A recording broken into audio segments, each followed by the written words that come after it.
Dans cet épisode de la saison 2 des Pros du risque, nous vous emmenons sur la route de Laura, une salariée pleine d'élan pour qui tout allait bien jusqu'à l'accident. Son histoire, inspirée de faits réels, soulève des questions essentielles et fera réagir Julien Tonnerre, ingénieur conseil à l'assurance maladie risque professionnel. Nous vous souhaitons une bonne écoute.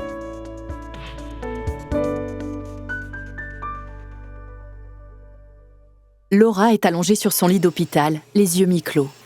Elle se sent épuisée, comme si toute la pression des dernières semaines retombait d'un seul coup. En attendant les résultats des radios, elle somnole. Les antidouleurs font déjà effet, tant mieux. Au pied de son lit, ses affaires et son casque. Enfin, ce qu'il en reste. En constatant les dégâts, elle se dit qu'elle a vraiment eu de la chance. Depuis 3 ans, Laura est responsable régionale d'une chaîne de prêt-à-porter. Elle s'occupe de 18 boutiques dans son secteur. À 29 ans, elle est l'heureuse maman d'une petite Rose. Même si ce n'est pas de tout repos en travaillant le samedi, elle aime profondément son travail et sa vie de famille. Avant d'atterrir sur ce lit d'hôpital, Laura avait la tête dans les soldes. Pas en tant que cliente, on s'entend. Les soldes d'été ont commencé il y a 2 jours, mais ça fait des semaines que Laura se prépare pour ce marathon. Laura le sait, cette période de rush est synonyme d'urgence et de pépins en tout genre. Elle a travaillé en magasin pendant des années. Elle comprend bien la réalité du terrain. Les vendeurs apprécient son côté pragmatique. Toujours prête à mettre la main à la pâte, même si elle a l'impression de manquer de temps et de privilégier certains magasins aux besoins plus criants.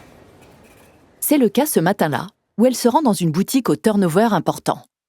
La moitié de l'équipe est nouvelle. Elle a bien fait de venir. Il y avait encore des choses à ajuster. À midi, changement de programme. Laura reçoit un appel d'une autre boutique de son secteur. C'est la panique. Leur terminal de paiement est en panne. Les clients râlent, beaucoup partent, laissant en plan les vêtements, ce qui met la pagaille dans les rayons. Laura sent la tension monter à l'autre bout du fil. Elle n'a jamais vu le responsable dans un tel état de stress.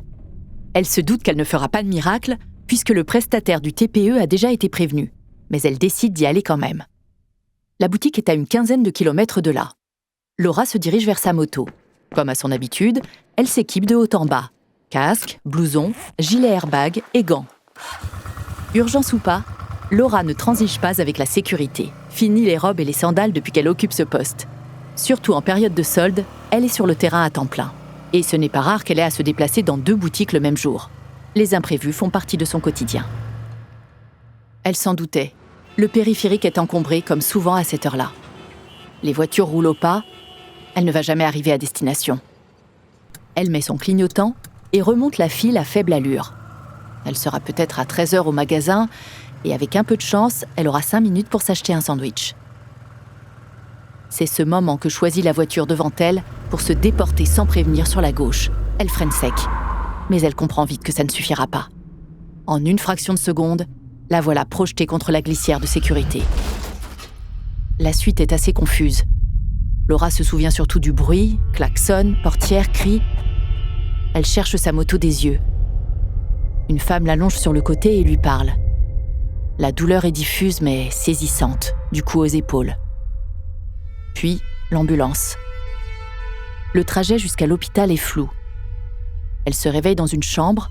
Maxime, son mari, à ses côtés. Il lui tient la main. Elle lit dans ses yeux un mélange de peur et de soulagement. Peu de temps après, la radiologue et le chirurgien entrent dans la chambre et annoncent à Laura les résultats des radios. Fracture de la clavicule gauche. Elle devra s'armer de patience. Une opération, plusieurs mois d'arrêt et une longue rééducation de l'épaule. Regard paniqué de Laura. Elle réalise tous les changements que ça va impliquer au quotidien.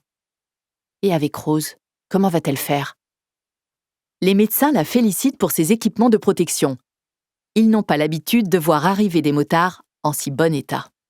Une fois tous les 2, Laura demande à son mari de prévenir sa directrice et d'en profiter pour prendre des nouvelles de la boutique dans laquelle elle se rendait. À l'annonce de l'accident, la directrice panique, pressant Maxime de questions sur l'état de santé de Laura.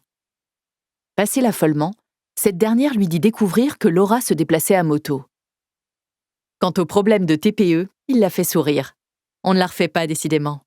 Priorité à sa santé, pour le reste, je gère. Le sentiment d'urgence, de toujours devoir réagir vite, bref, la pression, c'est ce qui a conduit Laura à l'hôpital. Pourtant, ce type d'accident n'est pas une fatalité et pourrait être évité. Pour en parler et mieux comprendre comment prévenir ces situations, nous accueillons Julien Tonnerre, ingénieur conseil à l'assurance maladie risque professionnel. Bonjour Julien. Bonjour. Pour commencer, alors accident de mission, accident de trajet, quelle différence en matière de prévention ? Alors dans notre cas de figure, il s'agit là d'un accident de mission et pas d'un accident de trajet. Le déplacement qui est réalisé est un déplacement professionnel qui a lieu pendant la journée de travail. Alors si on doit parler de différence, la différence essentielle, elle se situe dans le lien de subordination. Alors pour illustrer le lien de subordination, on va prendre le cas du véhicule. Dans le cas d'un déplacement trajet domicile-travail, vous avez le choix du mode de transport pour aller à votre travail. Vous pouvez utiliser les transports collectifs, un deux roues, une voiture. Dans le cadre d'un déplacement mission, c'est donc l'employeur qui va choisir le véhicule que son salarié va utiliser. Et pour revenir à l'exemple de Laura, il y a confusion des genres, puisqu'elle va utiliser son véhicule personnel pour un déplacement mission. Est-ce que ce type d'accident est fréquent ? En réalité, ce qui caractérise le risque routier professionnel, c'est sa gravité. C'est-à-dire qu'il est peu fréquent, mais quand ça arrive, ça cogne fort. Si on s'appuie sur les statistiques de la branche accident du travail et maladies professionnelles, pour la partie accident de travail, on va s'apercevoir que moins de 5% des accidents avec arrêt sont des accidents de la route, alors que quand on le regarde sous l'angle des accidents mortels, c'est plus d'un quart de ces accidents mortels qui sont des accidents de la route. En ce qui concerne les trajets domicile-travail, le chiffre est encore plus prégnant puisque c'est 80% des accidents mortels qui sont des accidents de la route dans ce cas de figure. Justement, on a le sentiment que la responsable de Laura découvre qu'elle se déplace avec son véhicule personnel, en l'occurrence une moto. En réalité, cette prise de conscience, elle renvoie à une logique d'évaluation des risques. Qui se déplace, pourquoi on se déplace et donc comment est-ce qu'on se déplace. Il apparaît dans ce cas, en réalité, que les déplacements pour le travail ne semblent avoir été pris en compte ni dans l'évaluation des risques, ni dans l'organisation du travail qui en découle. La notion de déplacement en urgence, elle traduit en réalité de cette absence d'organisation.